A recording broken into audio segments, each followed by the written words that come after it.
More bad news for DEI. So-called anti-woke agitators want politics out of business, and that means axing diversity, equity, and inclusivity initiatives. Shareholders at dozens of companies like Target, GE Aerospace, and UPS are voting on proposals to end environmental and social initiatives, in part because DEI programs have faced legal and political threat, blowback from consumers in some cases. Remember Bud Light? They lost the coveted top-selling beers in the United States after conservatives mounted a boycott against the beer for partnering with transgender influencer Dylan Mulvaney last spring. Jon Stewart brought the controversy up in his monologue on Monday. He was blasting companies' exploitation of the struggles of gay people during Pride Month. Let's watch. Whose foray into inclusion was last April's incredibly not in the public's face small promotional social media video with a transgender influencer named Dylan Mulvaney, prompting a conservative Bud Light murder purge.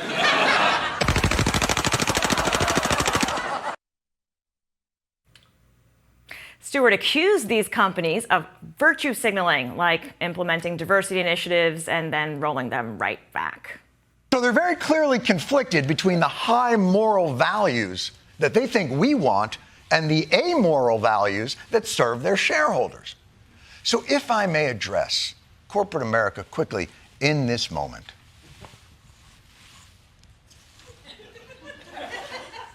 Stop. According to the Washington Post, jobs that were filled with the intention of expanding diversity and inclusion, well, those peaked in early 2023, but fell 5% by the end of the year, and so far, falling even more, shrinking by 8% so far. So those are the jobs that were dedicated to diversity, equity, inclusion training and initiatives, and honestly, in any organization, when you create a siloed social culture engineering effort, it is very difficult to integrate that and actually have a lot of those elements filter through. And as Jon Stewart said, it was very much how can we solve this problem of really, really qualified people not getting considered because of the color of their skin or their race or religion? Let's solve it by creating a little committee over here, right? It is like exactly the thing you should not be doing in response to Black Lives Matter, right? The entire movement resulted in, this little division over here that easily could be written off when it came to a budget cut. Well, I mean, the best example of that is look what the leaders of the Black Lives Matter movement did with all the money they raised. They bought like a TikTok hype house to create videos or something. There's all these accusations, lawsuits accusing them of totally fraudulent behavior. It was exactly that kind of not doing any real political organizing or work. Just a slogan to them and a way to raise money. And in the corporate them versus the efforts of many lawmakers and many local citizens. Well, yeah, that's what the grassroots people were doing. The leaders were crooks. They were utter crooks. The Black Lives Matter movement was disaggregated intentionally, and this is an interesting data point.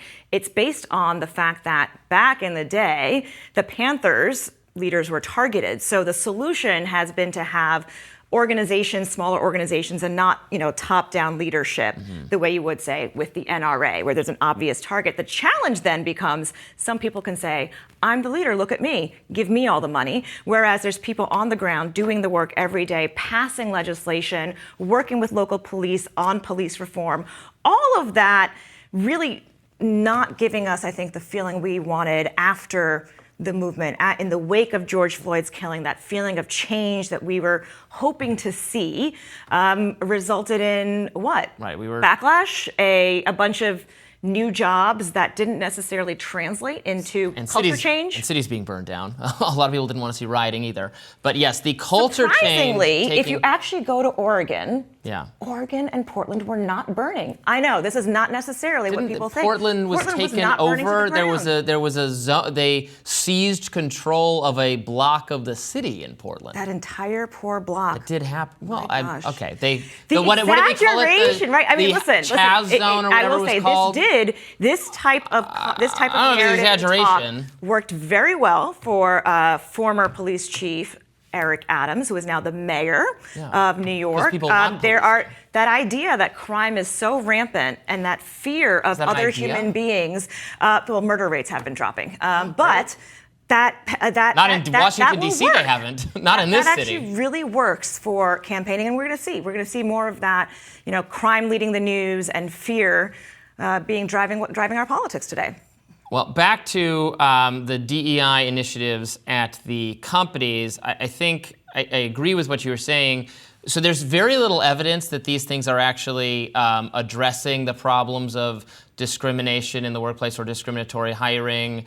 There's very little scientific rigor behind a lot of the implicit bias ideas that inform the DEI industry, because that's really what it is. It's an industry. I think we have hopefully reached the peak of that kind of category of employment, and companies are pulling back from it because of a revolt from customers like Bud Light faced, a revolt from their employees, a revolt Bud Light from made their a shareholders. Terrible marketing error.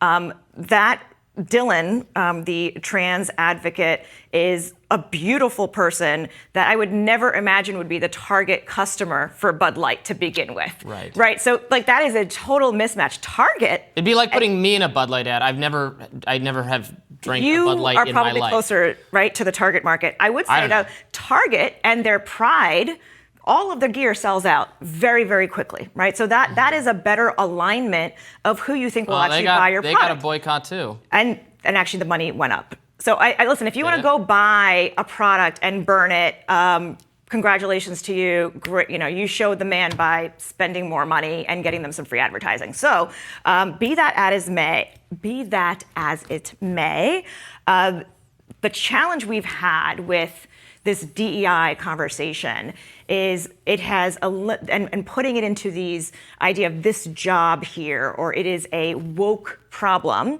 is that it covers up for a very real challenge, which is the fact that if you are a person of color, if you are of a different religion, any kind of difference, you are immediately seen as less than and less qualified, to the point where you have the Elon Musks of the world who want to blame airplanes having their doors blown off on the fact that DEI initiatives made more pilots, right? The pilot exam is the pilot exam, period. If you are black or you're brown or you're white and you pass those qualifications didn't actually change because of DEI, but all of it has been used to now diminish the progress that people have been trying to make since the civil rights movement. I don't know that the problem with planes has anything to do with DEI or pilot. I've seen that. That you don't think let me finish. That DEI led to planes being blown out. I don't have any evidence of that specifically. Neither does Elon Musk. What I oppose and what Elon Musk opposes and what everybody on the right and actually a vast majority of Americans oppose is doing hiring or admissions in elite education based on race or giving special advantage to people for reasons of race. So if it's just an objective test that everyone passed, no matter how many. You brought up admissions. Yeah. Love that. You know why? Because of the legacy, the preferential treatment of legacy. That's your terms are acceptable argument. We should get rid of that. It is the reason why there are only such a limited number of spots for anybody else, right? That's the most power, and money is by far the most preferential treatment we have in this country at every level. Yet, we get scared of talking about and addressing the very real inequities around race. Okay, I don't think people should be admitted or hired based on their legacy status or their race or it should just be a test, and if you do better on the test, you get admitted. And if that means everyone is red-haired or Asian or whatever, I don't care. It's just whoever passes the test. That would be how I feel, and that's how a vast majority of Americans, even in California, people voted for that. So what's interesting about that term affirmative action, the idea of, woke, that one word that gets demonized.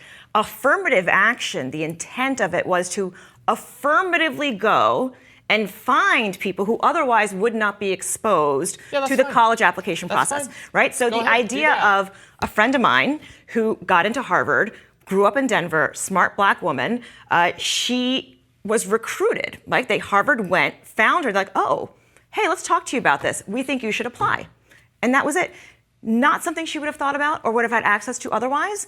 Straight A student, hit all the other benchmarks, but she was affirmatively connected with. Now, of course, when she gets into Harvard and she's there matriculated as a student, one of the few black students there, everyone, says to her like, oh, well, you're just here because you're black. That's the only reason you're here. Meanwhile, all of her other credentials are the same. So this is a cultural challenge that certainly isn't going to be solved by one corporation having a DEI they were vertical. sued for giving extra points toward admission on the admission criteria. I absolutely am fine with them doing out. In fact, I encourage them to do so. Outreach to people, right, to underserved communities. That's affirmative action. That's absolutely fine. Making the criteria, giving extra points toward admission for reasons of racial or legacy status or anything else that is non-academic. Honestly, how much you volunteer or how well you play the violin or the water polo. None of that. Throw all that out. Take away water polo. Test. I do think I the want your volunteering ACT thing, score. though. No, I don't care. You just want a bunch of really amazing test takers who have no personality and nothing else interesting that's about what their China experiences. does, and that's why they're surging ahead of us on the global front. So listen, I will take this as Robby wants to raise his family in China one day.